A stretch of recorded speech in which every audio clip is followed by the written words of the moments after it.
Hej, to znowu ja, Monia, witam Was serdecznie w nowym odcinku na moim kanale i w nowym roku. W końcu przetrwaliśmy 2020 rok, odrzucamy go w niepamięć. Witam Was serdecznie w nowym roku z cudowną wiadomością. Jest nas już tutaj nieco ponad 1000, za co Wam bardzo dziękuję. Jest mi niezmiernie miło, że chcecie mnie oglądać i podobają Wam się moje filmiki. Oczywiście zostawcie mi łapkę w górę, jeżeli tak rzeczywiście jest. Okej, dzisiaj przygotowałam dla Was nieco minimalistyczne, trochę tatuażowe róże. Mam nadzieję, że Wam się spodobają. Jeżeli wyćwiczycie sobie rękę, one naprawdę będą szybkie i przyjemne i będziecie potrzebować tak naprawdę tylko dwóch rzeczy: cienkiego pędzelka i czarnego artera. Także mam nadzieję, że filmik Wam się spodoba. Zapraszam Was do dzisiejszego odcinka. Tipsa pokrywam 2 warstwami bazy Perlite od Słowianki.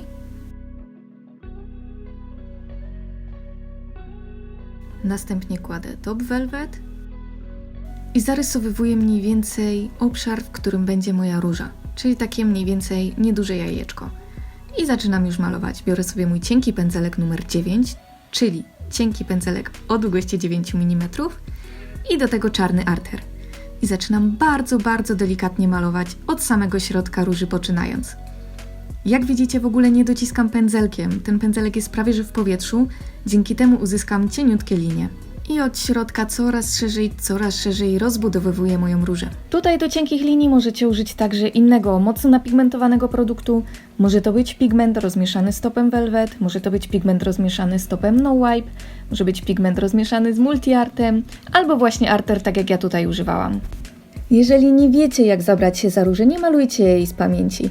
Otwórzcie sobie jakieś przykładowe zdjęcie i wtedy zacznijcie malować.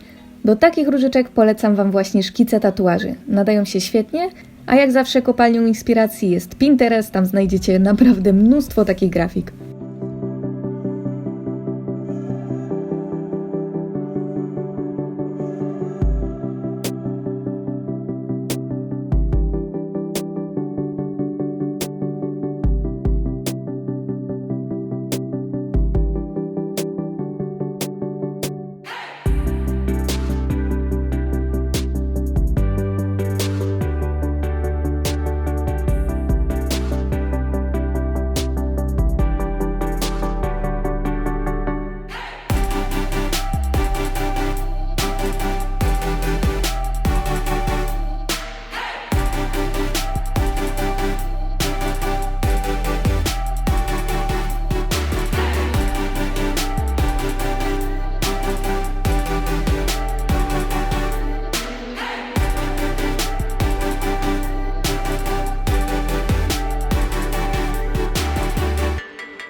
Pierwsza różyczka jest już gotowa, utwardzam ją przez 60 sekund, następnie przykrywam topem Velvet, czyli matowym topem, utwardzam znowu 60 sekund i tak prezentuje się pierwsza różyczka.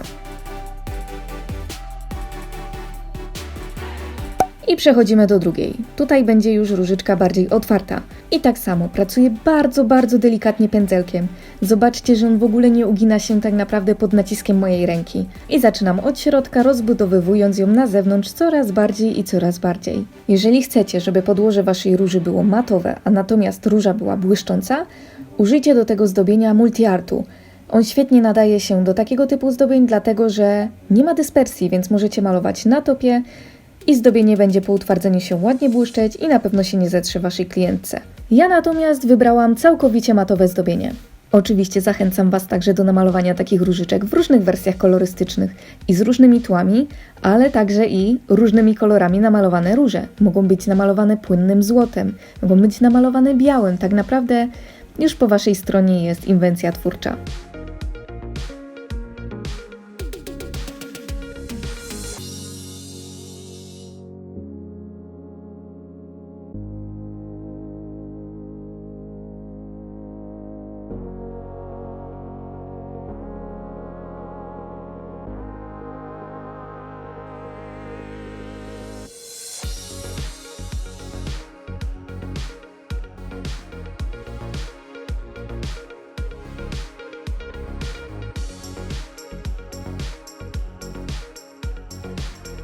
Jak widzicie, tutaj dodaję odrobinę takiego jakby kreseczkowego cieniowania. Jest to tak zwane piórkowanie. Bardzo delikatnie pędzlem wyciągam sobie takie pojedyncze małe kreseczki. Dzięki temu robi mi się efekt takiego jakby cienia. Możecie to często zauważyć właśnie między innymi w tatuażach.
Ok, druga różyczka jest już gotowa i tak samo utwardzam ją przez 60 sekund, następnie pokrywam topem velvet, znowu utwardzam i mamy gotową różę.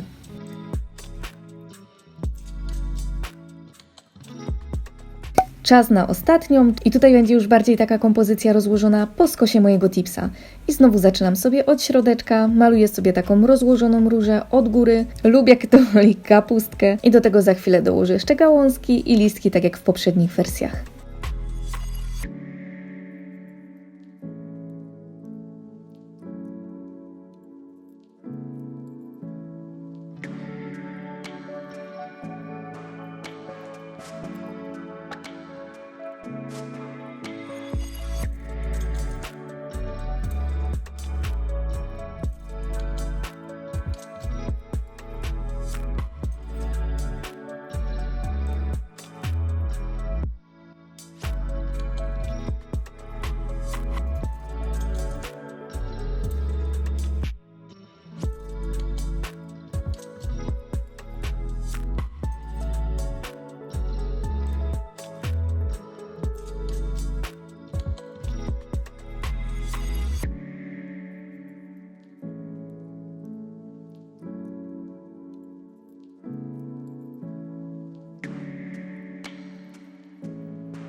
I trzecia różyczka jest już gotowa i ponownie utwardzam ją 60 sekund, nakładam Top Velvet, znowu utwardzam i mamy ją już gotową.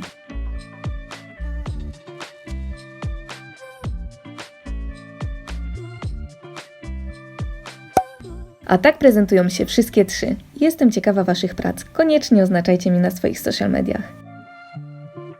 Okej, różyczki są już gotowe, koniecznie zostawcie mi łapkę w górę, jeżeli filmik Wam się podobał.